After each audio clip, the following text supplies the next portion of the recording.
We're doing a live stream right now. If you want to, you can participate in this live stream as of right now. Still, all right.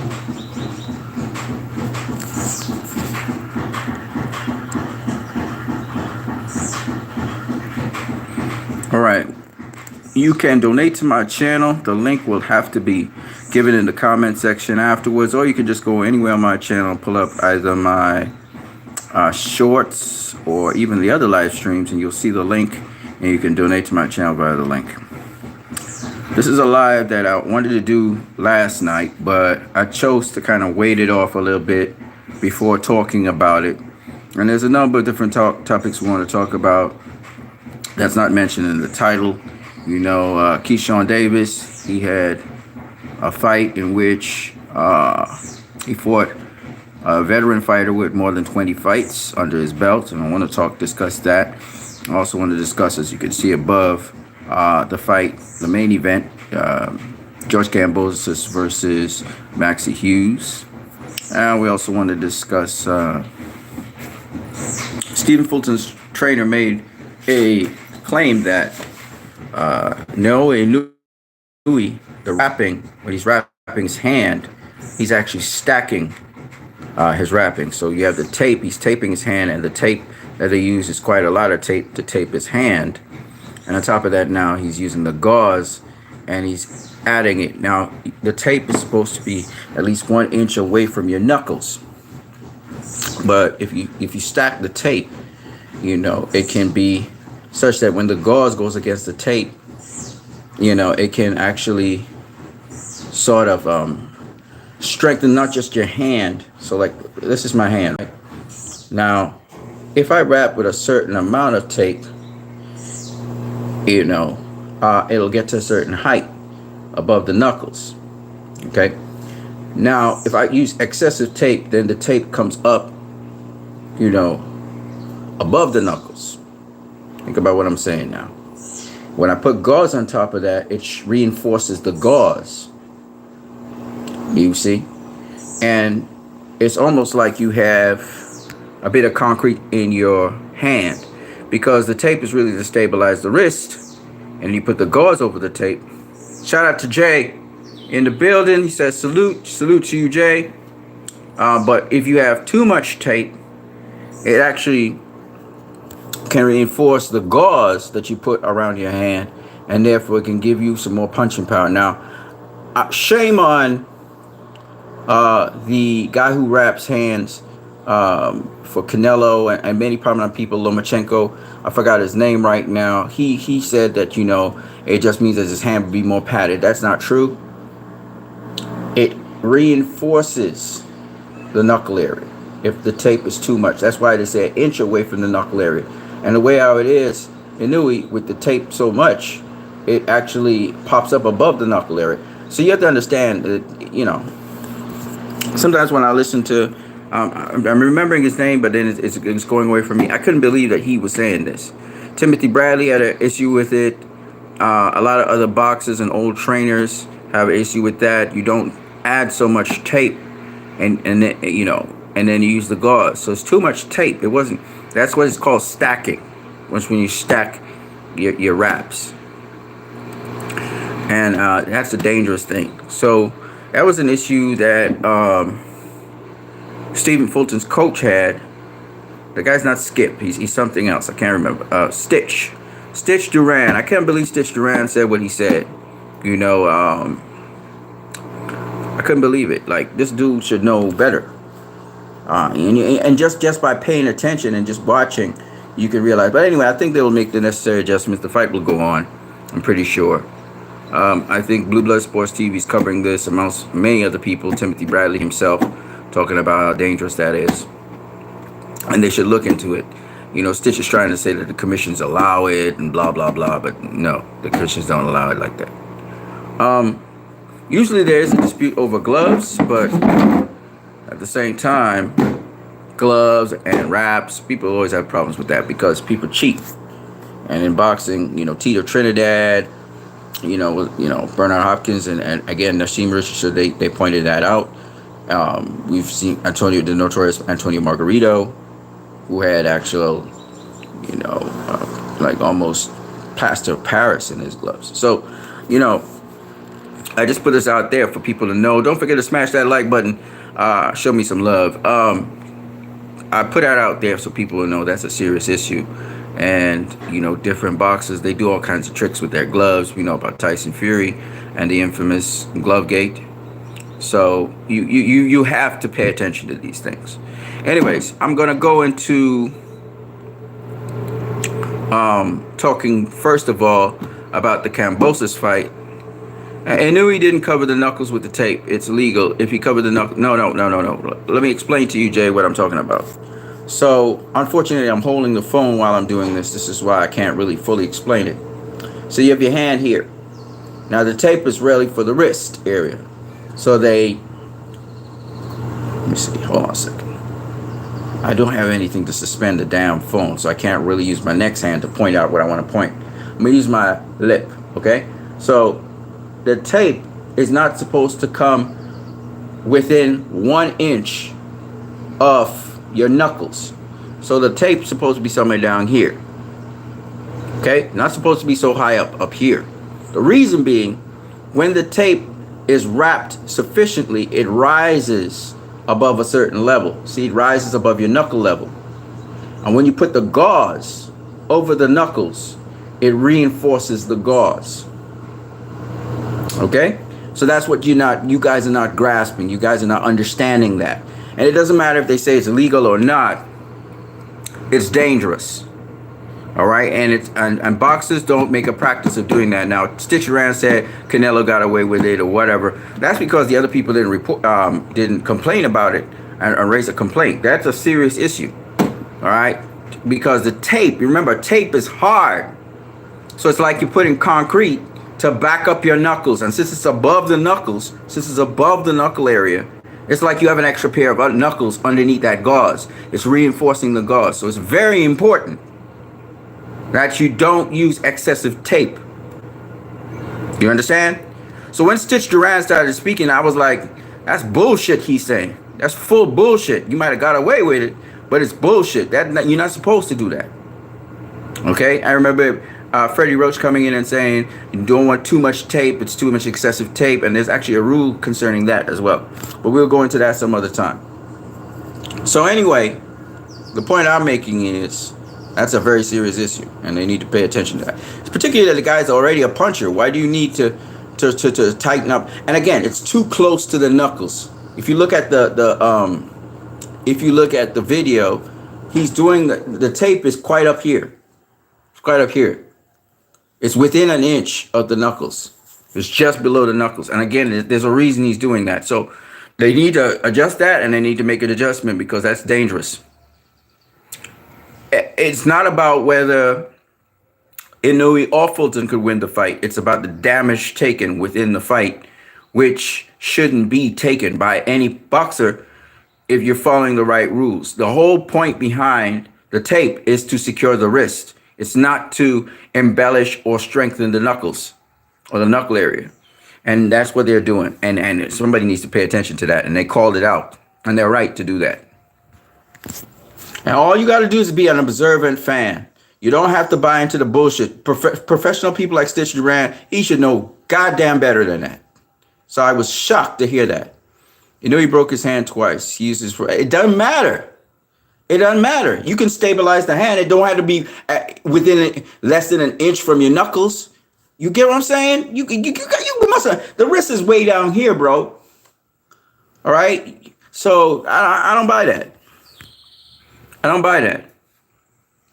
If he's doing it, okay, if he wants to do that layer up like that, but you understand the hand, it's going to be difficult for the hand to go into the glove anyway. You see what I'm saying? But if he wants to do that, then he has to secure it further away, at least an inch away from the knuckles. Right? So, no, I don't agree with that. I don't agree with that at all. But it is what it is. So anyway, back to what we were saying. Kambosos versus Maxie Hughes. Now, I seen... Let me preface this by saying I said it in my short. I'm gonna say it again. ESPN has a horrible, not a good, not a bad, a horrible commentary team. Okay, they are horrible. When I hear a guy like Timothy Bradley say after the fight, I didn't score the fight, but Maxie Hughes definitely won this fight. If you didn't fucking score the fight, how the fuck could you know that Maxie Hughes won the fight? And then the guy who's scoring the fight, I think it's Mark Kriegel, doesn't know what the fuck he's watching. Okay? I am tired of these people tarnishing wins by fighters legitimately when they don't know what the fuck they watching. I'm sorry about the F-bombs, people, but it really pisses me off. I turned off the ESPN commentary when I saw them creaming over Maxie Hughes. And I'll explain to you guys because I understand boxing. I'm going to explain what happened in that ring. First of all, let me preface it by saying for the first 8 rounds, it was neck and neck. Okay? The rounds were very close. So what I did was I split rounds. I gave 1 round to Maxie Hughes, the first round for Maxie Hughes, the second round to Kambosos, third round to Maxie Hughes, fourth round to Kambosos, right? Fifth round to Maxie Hughes, sixth round to Kambosos, and so on and so on. Because it's nip and tuck. You couldn't really tell. They were trading blows. They were both defensively minded. They were both smart in how they were doing it. Of course, Kambosos was the one who was mostly the aggressor. But nonetheless, for 8 rounds straight, I had it 4-4, even. Okay? Now, these guys were saying so much shit. It wasn't funny. It was showing me their ignorance to boxing, okay? The first thing Timothy fucking Bradley was going to say is that Kambosos is circling Maxie Hughes wrong. I know what the conventional thing is for circling a southpaw. I know you circle to a southpaw's right, okay? You want to go weak side. You want to go to the outside of a southpaw's jab. That is the conventional, ladies and gentlemen, that is the conventional way to box a southpaw. And I know Kambosos was doing the unconventional thing, which is circling the southpaw to the southpaw's power hand. But what escaped Timothy Bradley, what escaped the entire fucking ESPN commentary team, is that Floyd Mayweather circles that way. Is that when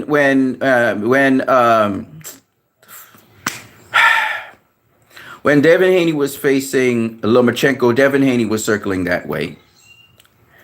When God damn it, Roy Jones Jr. was facing southpaws, he circled that way. So the question really is, how could these gifted fighters circle that way? All right, I'm gonna explain it to you guys. Okay, Floyd Mayweather circled that way when he's flicking southpaws. What you have to understand is that's the conventional way I just spoke about. What Kambosos was doing is what Teofimo Lopez also does, which is circle the southpaw to their power hand side. And why that is effective is because you're maintaining a certain distance away from the southpaw's power hand. And because you have superior reflexes and explosiveness to the southpaw, you can inch in on the southpaw, take away a lot of the southpaw angles, and be able to land your right hand. In this case, Kambosos was not just throwing a right hand. He was doubling up his right hand. He was throwing a double right hand, and the second right hand would land because he's shorter, has a shorter reach than Maxie Hughes. Okay? The other thing Kambosos was doing, which was very brilliant, and he had to feel out Maxie Hughes. He had to figure out what he was going to do with him. But one of the things he did, two of the things that was very good that he did was, one, he threw the right hand. He varied where he was throwing the right hand. So he would throw the right hand to the head sometimes. If he was falling short with the head, he would go to the body and throw the right hand to the body. The other thing he was doing, which was brilliant, because the closest thing to when you're southpaw orthodox, the closest part to a southpaw's body is on the front foot. So you can hit a southpaw to his body because your lead hand is closer to his body and his lead hand is closer to your body. So what Kambosos did was throw his jab over Maxie Hughes' jab, and he would catch Maxie Hughes with the jab. Now, Maxie Hughes has a good left hand, and he also has a good jab. Maxie Hughes is more of a counterpuncher, so he will sit back, he will rock back, and then counter you. Okay? So Maxie Hughes was not necessarily the aggressor in this fight.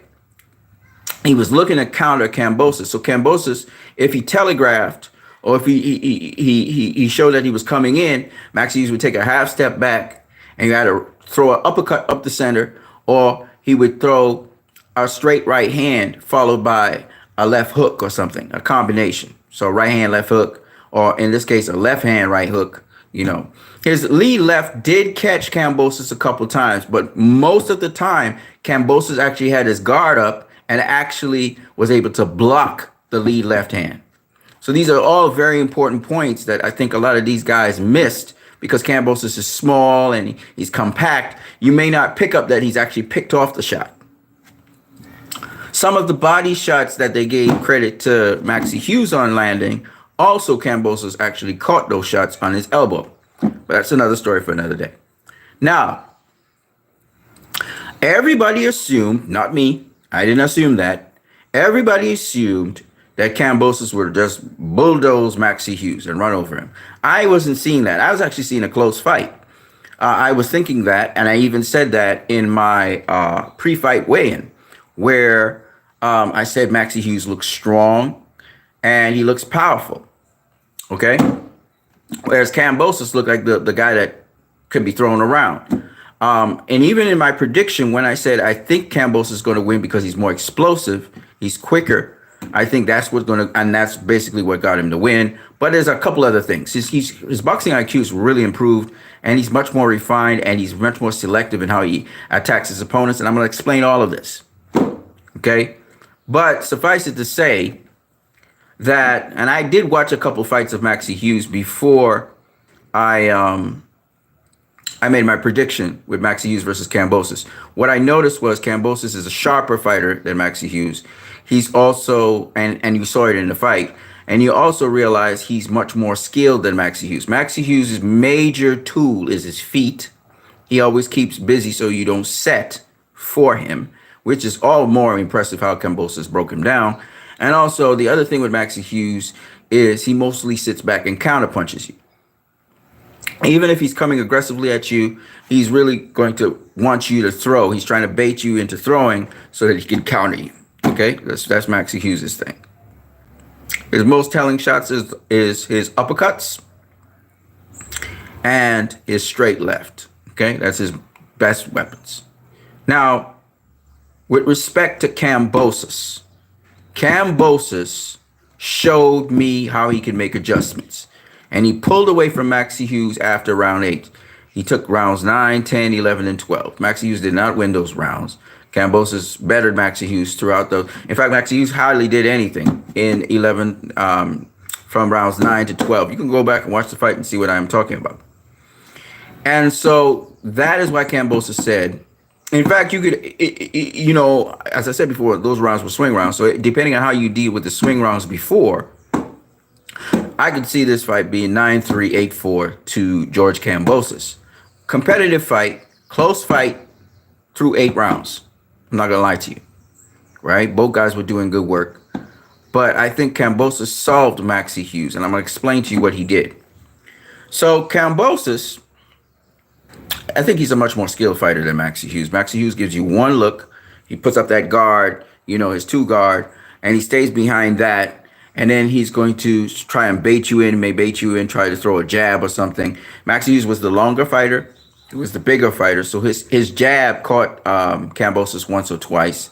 And also another thing that with Maxie Hughes, because he's so long, he could throw that lead left and catch Kambosos. So he's caught Kambosos with several shots on some of the highlight shots of the fight. He did do very well. In round 3, he landed a very beautiful right hook on Kambosos. And then in, I believe it was the 6th or one of those rounds, he hit him with a telling left, straight left, and he caught him with a couple other shots. So, but Kambosos, of course, is a tough guy, a tough cookie. But suffice it to say, he only has one style of fighting. So Kambosos was able to make necessary adjustments to Maxie Hughes, and he started feigning as if he was coming into the pocket, which would draw Maxie Hughes to either throw a lead left or to pop his jab. And once he popped his jab, Kambosos would slip it and throw a double right hand and get inside and then throw his left hook and caught Maxie Hughes spinning out, catching him with left hooks. The other thing Kambosos did was he changed up his style. He varied his stances. Sometimes he'd bounce back and forth. You know, he'd come in as if he's going to come in and bounce back and forth, and then suddenly he'd throw a jab, and his jab would catch Maxie Hughes. He was less predictable. Again, very explosive fighter.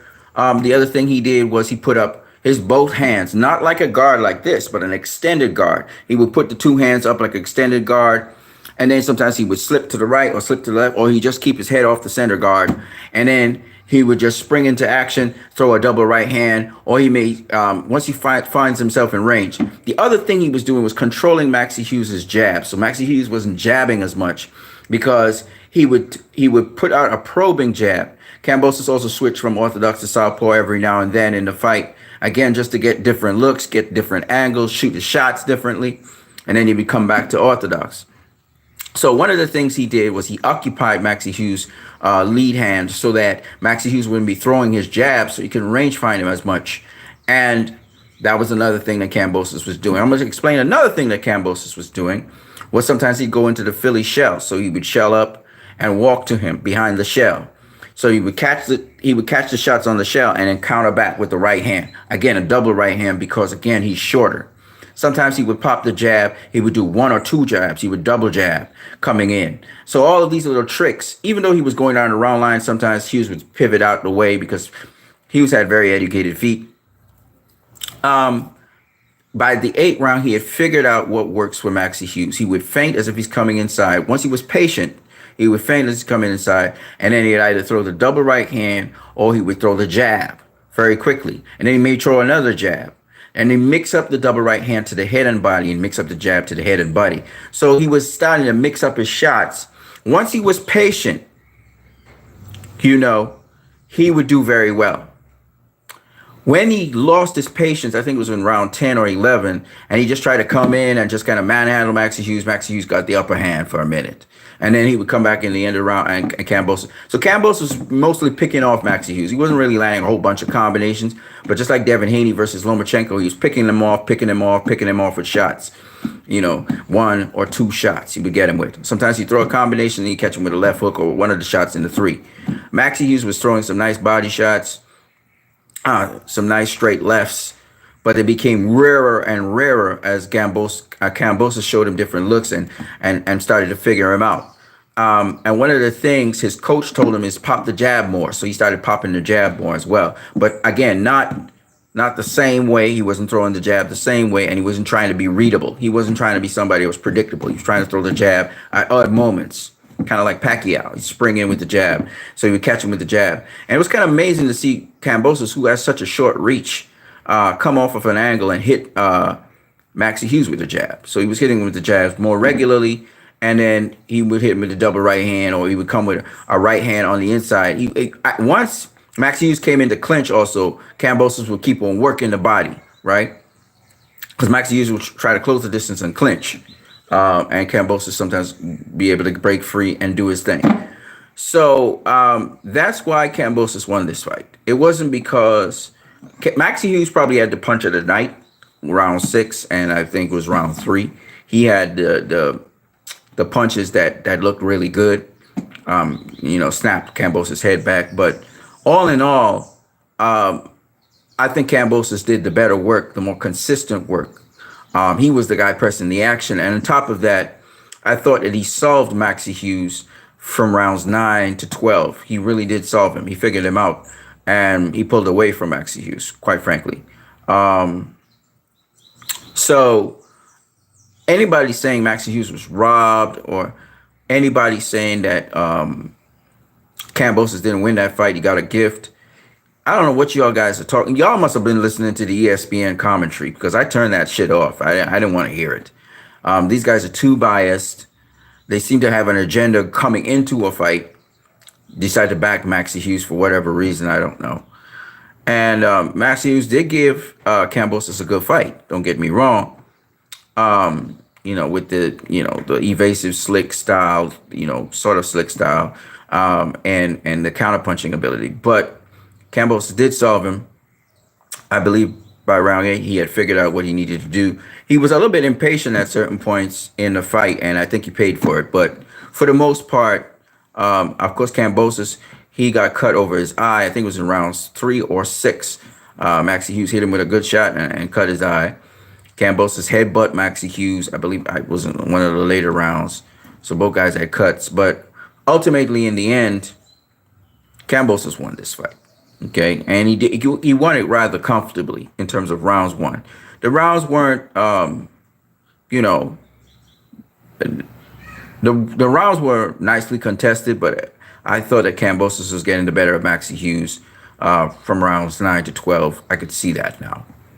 So Kambosos was less predictable, and the key was to set up whatever he wanted to do. Once he set it up, he did whatever he wanted to do. When he tried to rush in and just, what Timothy Bradley, again, bad advice by Timothy Bradley to just brawl it out. That was stupid. When he consistently did what he was supposed to do, he did very well. So I don't know what that ESPN commentary team thought they saw, and it's talking about Kambosos was confused by Maxie Hughes. Maybe they think the conventional wisdom that Maxie Hughes, because he's counterpunching, because he's staying on the back foot, that he's doing something. But if you just pay attention to the fight, you would see that Kambosos was winning those later rounds and deserved to win the fight. Now, the score of 117-111 is not not outside the realm. 8-4, 116-112. I see that. That was my scorecard. Somebody having it 7-5, even somebody had it a draw, I think. So it was a majority decision win. I didn't see it as a draw. I didn't think that fight was a draw in any way, shape, or form. But it was a close fight for 8 rounds. Very close fight. Very competitive fight.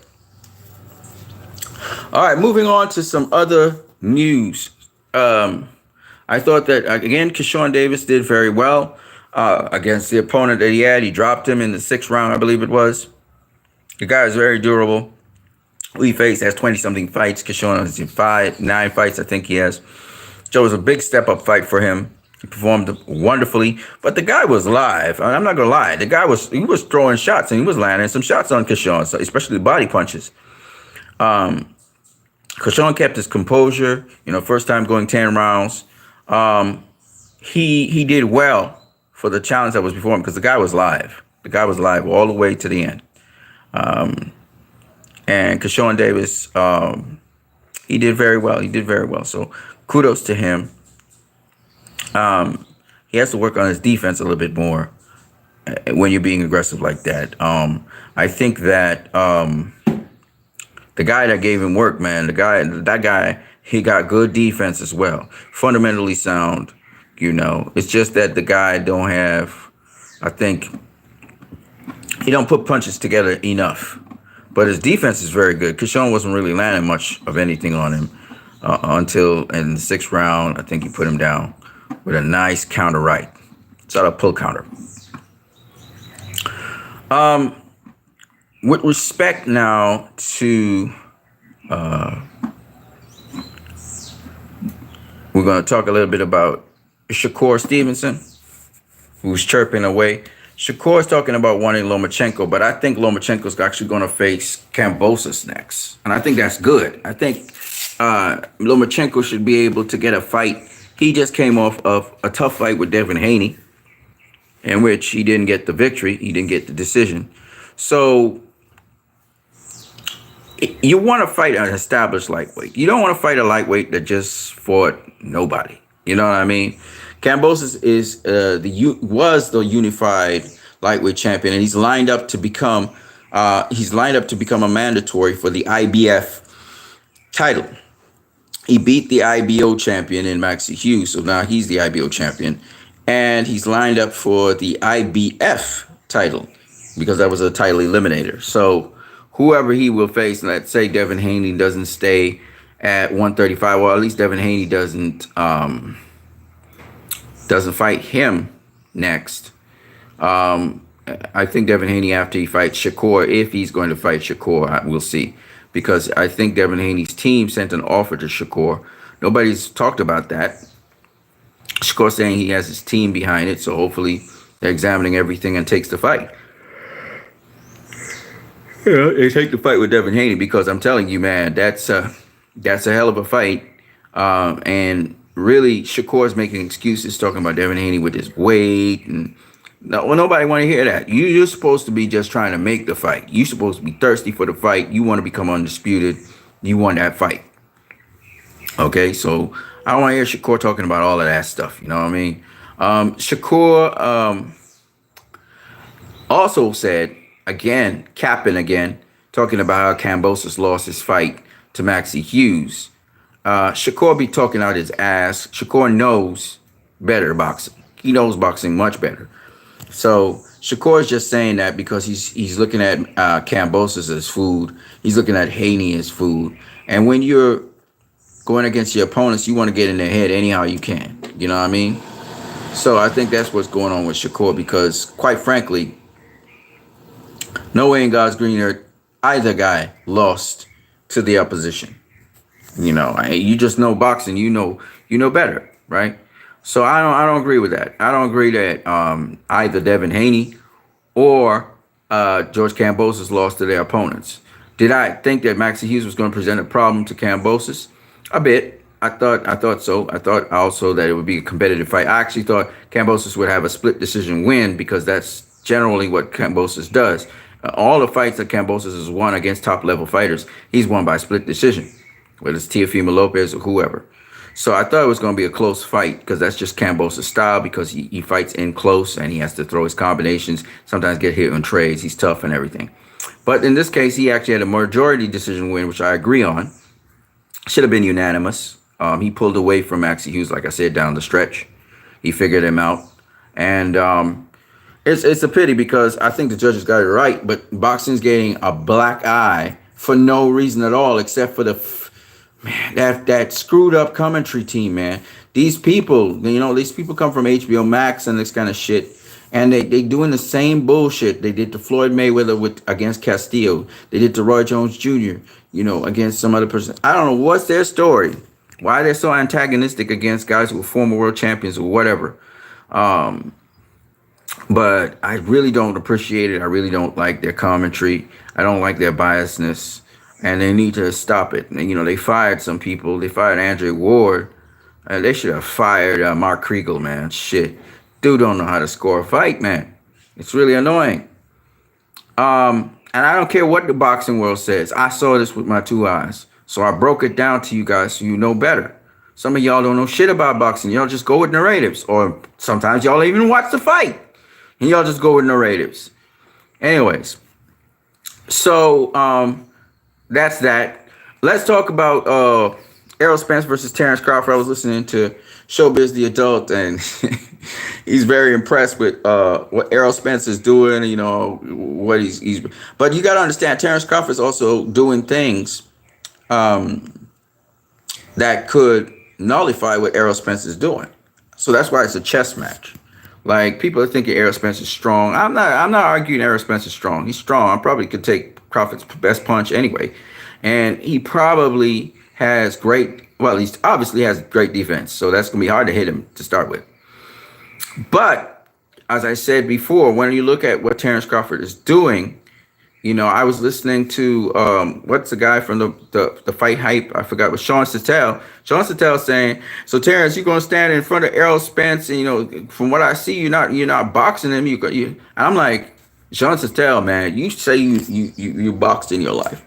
You said boxing, and you can't understand that this guy's stepping around his opponent. Don't you watch and see that he's stepping around his opponent? Don't you see that he's putting his lead foot in the dominant position and he's coming down weak side? Like, what the hell is wrong with you, man? Okay, and when he's fighting orthodox, that's when he's fighting orthodox. When he's fighting southpaw, you will notice that he's stepping within a certain line outside of the southpaw's jab. So he's trying to get the dominant angle. Like, I don't understand how these guys can't understand this shit. You know what I'm saying? First of all, I'm going to say this. So, because a lot of people just don't understand boxing. Errol's not going to be standing in front of Terrence either. He's going to be looking for angles to come in on Terrence. Terrence is going to be looking for angles to come in on Errol. He's going to try and step around Errol. But if Errol pivots with him, they both will be in front of each other. This is just the way how it goes. Y'all have to understand boxing. A lot of y'all don't understand boxing, man. A lot of y'all don't understand boxing. It's sad, but it is what it is. The thing with it is, if Terrence is using distance control and just his jab to protect himself, he's gonna be in problems. But Errol's a guy that'll beat on arms, legs, everything. He'll beat on whatever he can. He's gonna try and break you down. But Terrence, again, just Terrence making Errol pay for real estate. Even if he lands a shot, Errol walks through that shot, he needs to pivot out. He needs to move around Errol. So Terrence is going to be doing that. He's not going to be going at Errol toe to toe straight in front of him. That's retarded. That's not going to happen in this fight. All right. That's why Terrence looks so nimble, and he's going to be using his speed and quickness, his explosiveness, try and get Errol's attention. Right. Errol's going to be the guy hunting him down. All right. It looks like Errol's going to be seek and destroy. Now, Errol's said he's going to be using everything. So he's going to be actually boxing Terrence at certain points. He's going to be trying to walk him down at certain points. And Terrence Crawford says he's going to have to use everything as well. So you're going to see a combination of brilliant boxing depending on what is presented to these guys. They'll make adjustments, and they'll adjust the suit. Okay, Errol is strong as hell. I can see that. It looks like he's the strongest he's ever been. But you got to understand, big too. He's huge.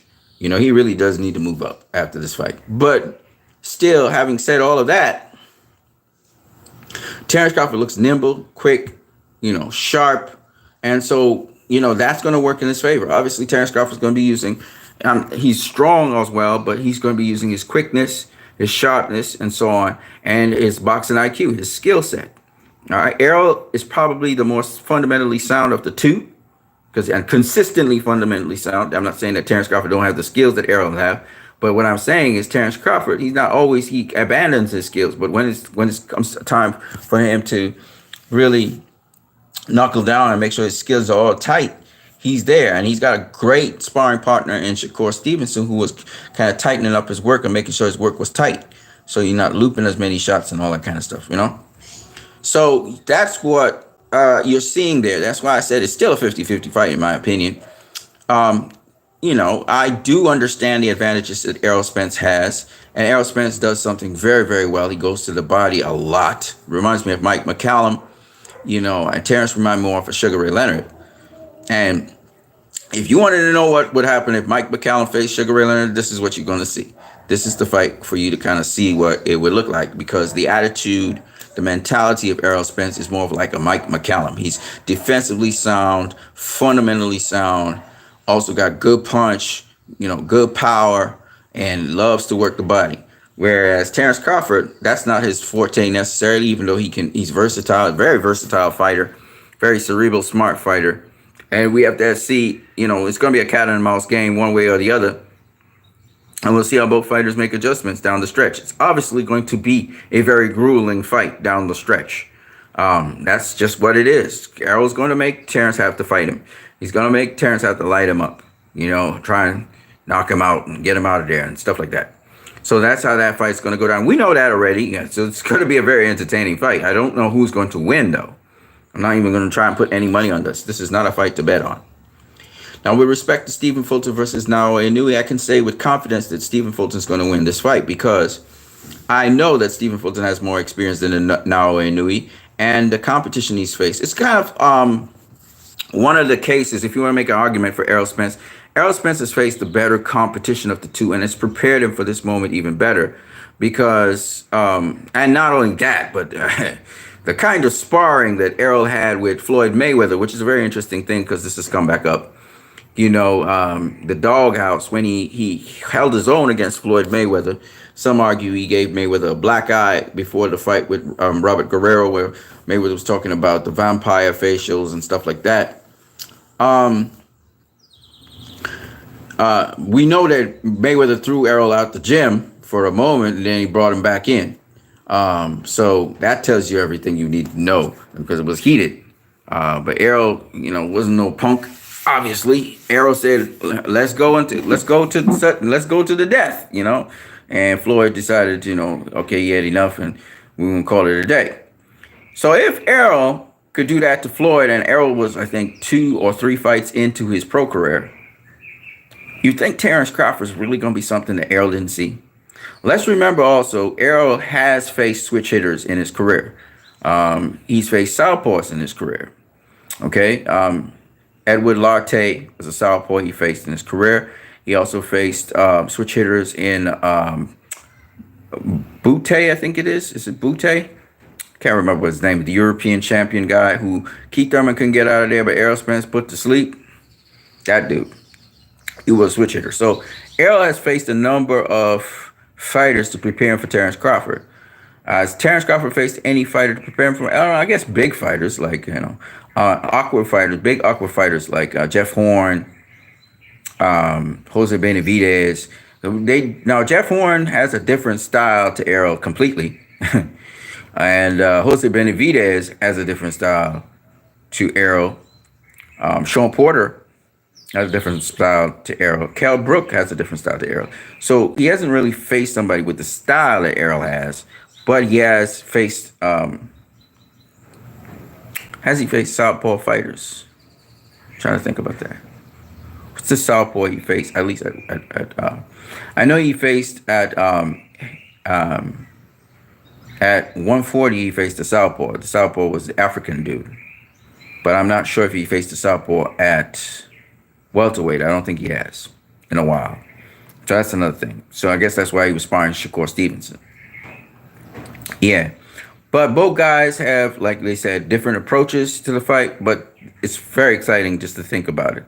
And you know, if you think about it one way, you would say, all right, Errol got an advantage here. And then when you look, you see Crawford have an advantage here. So I'm not really sure which one. Both guys are very determined to win. I'm not sure who's going to win this fight. But somewhere down the stretch, we're going to know. You know, because they're not going to budge. They're not going to give in. I just don't think so.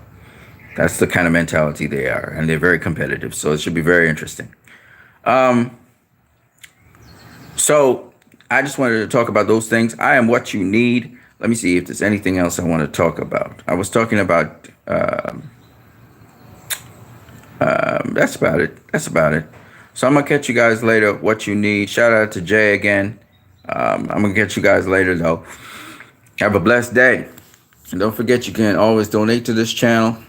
The link will be in the comment section after this video is finished streaming and it publishes.